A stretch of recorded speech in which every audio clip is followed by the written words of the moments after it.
যদি দিনের হিসেবটা করি তাহলে ৭৬৬ দিন পর।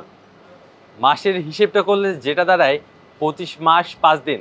আর বছরের হিসাব করলে ২ বছর ১ মাস ৫ দিন পর, অর্থাৎ দীর্ঘদিন পরেই চট্টগ্রামের বীরশ্রেষ্ঠ ফ্লাইট লেফটেন্যান্ট মতিউর রহমান স্টেডিয়ামে ওয়ানডে ফরম্যাটে মাঠে নামছে মেহেদী হাসান মিরাজের দল।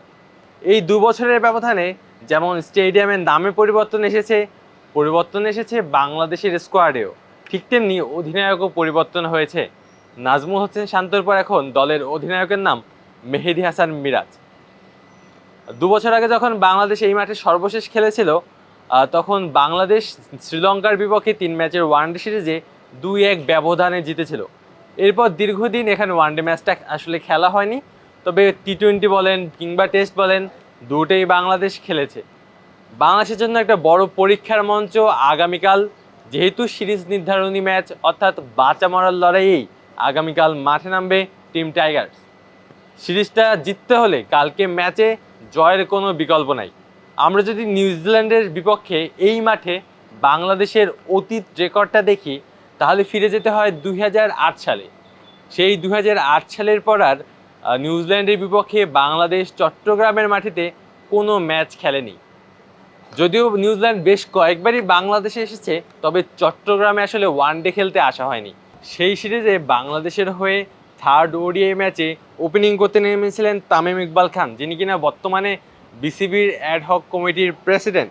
তার পার্টনার হিসেবে ছিলেন জুনায়েদ সিদ্দিকী, যিনি ন্যাশনাল টিম থেকে অবসরে গিয়েছেন বহুদিন আগে, ঘরোয়া ক্রিকেটটাও আর খেলছেন না। তাছাড়া ছিলেন ইমরুল কায়েস ওয়ান ডাউনে, যিনি এখন বাংলাদেশের ক্রিকেটের অতীত কোচ হিসেবে নিজের ক্যারিয়ারটাকে গড়ছেন। তাছাড়া মোহাম্মদ আশরাফুল, যিনি কিনা বাংলাদেশের বর্তমান দলেরই ব্যাটিং কোচের ভূমিকায় রয়েছেন।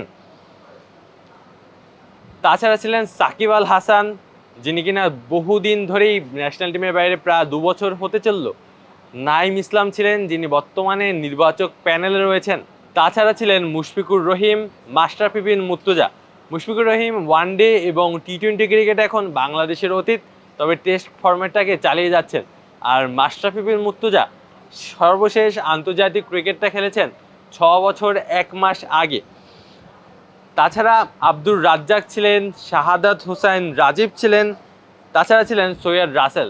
অর্থাৎ সেই ১৮ বছর আগের স্কোয়াডে যারা ছিলেন তাদের কেউই কিন্তু বর্তমান স্কোয়াডে নেই, এবং তারা বিভিন্ন দায়িত্বে রয়েছেন বাংলাদেশের ক্রিকেটের।